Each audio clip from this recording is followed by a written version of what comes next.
नमस्कार, आप देख रहे हैं द न्यूज वर्ड्स और इस वक्त हमारे साथ द न्यूज वर्ड्स के संपादक और बिहार के जाने माने पत्रकार अरुण पांडे सर हैं। देखिए, प्रशांत किशोर ने कहा है कि वो 242 नहीं 243 सीटों पर उम्मीदवार उतारेंगे विधानसभा के चुनाव में। प्रशांत किशोर ने चुनौती भी दी है भारतीय जनता पार्टी को कि हिम्मत है तो नीतीश कुमार को सीएम का चेहरा घोषित कीजिए। प्रशांत किशोर किस भूमिका में होंगे?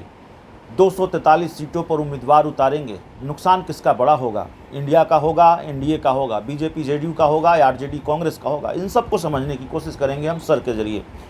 सर, प्रशांत किशोर ने चैलेंज भी दिया है, प्रशांत किशोर ने ऐलान भी कर रखा है, भाई हम पूरे 243 सीटों पर उम्मीदवार उतारेंगे। वो करेंगे आज तक जो किसी पार्टी ने नहीं किया वो हम करेंगे। किसी ने 243 सीट पर उम्मीदवार नहीं उतारा है। ये मुश्किल नीतीश कुमार के लिए, बीजेपी के लिए खड़ी होने वाली है या प्रशांत किशोर आरजेडी कांग्रेस की मुसीबत बनकर आ रहे हैं? नहीं, देखिए, बिहार में खासकर 1990 के बाद से लालू प्रसाद सत्ता में रहे या सत्ता से बाहर रहे, राजनीति की एक दूरी बने हैं। और लालू राबड़ी देवी का राज जो 15 साल के समाप्त होने के बाद नीतीश कुमार की राजनीति चल रही है। अब उसमें कभी नीतीश कुमार के चुनावी रणनीतिकार रहे। प्रशांत किशोर जन स्वराज पार्टी बनाने जा रहे हैं।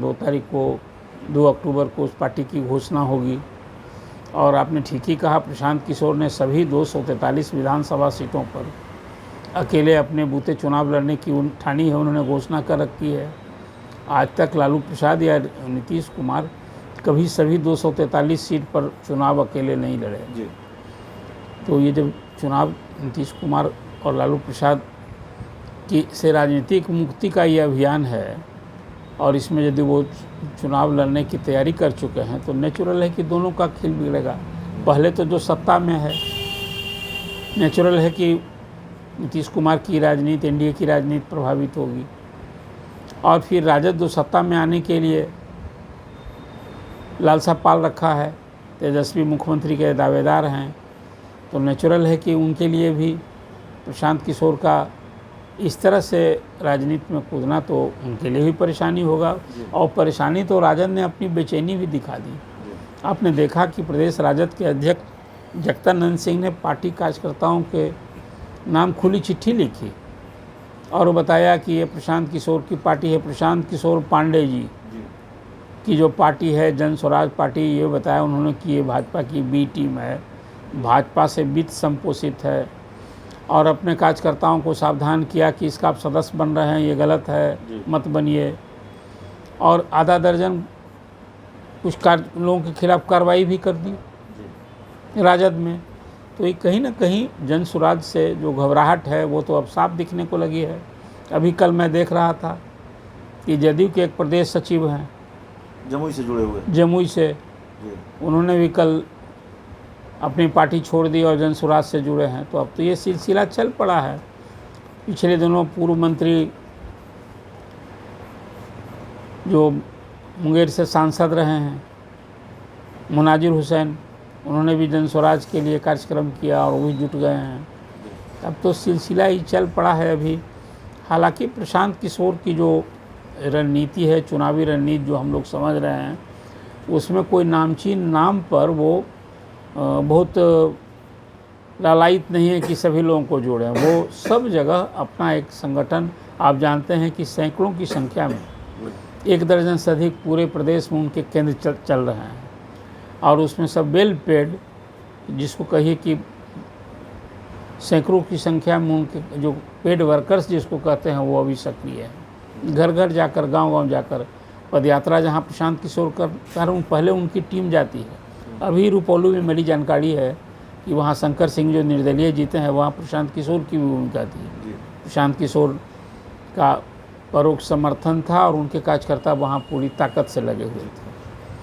तो प्रशांत किशोर का अभी जो अभियान है, जिस ढंग का है, जो उनका कार्यक्रम है, जो उन्होंने लक्ष्य किया है, नेचुरल है कि नीतीश कुमार और तेजस्वी यादव तो रोज़ उनके निशाने पर होते हैं।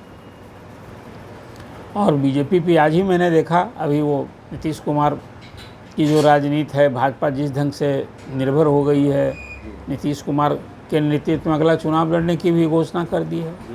कई बातें प्रशांत किशोर का सीधे हमला हो रहा है। तो कुल मिलाकर आने वाला एक चुनाव है, एक तीसरा कोण वो तो चाहते हैं उनका लक्ष्य है कि नहीं हम ही मुख्य पार्टी होंगे सत्ता की दावेदारी करने वाले, ये लोग फेंका जाएंगे, इनका नाम नहीं होगा। ये दावा है इसलिए कि बिहार की राजनीति में जात एक सच्चाई है। एक तरफ जहाँ एम-22 है, दूसरे तरफ लवकुश अति पिछड़ा समीकरण है।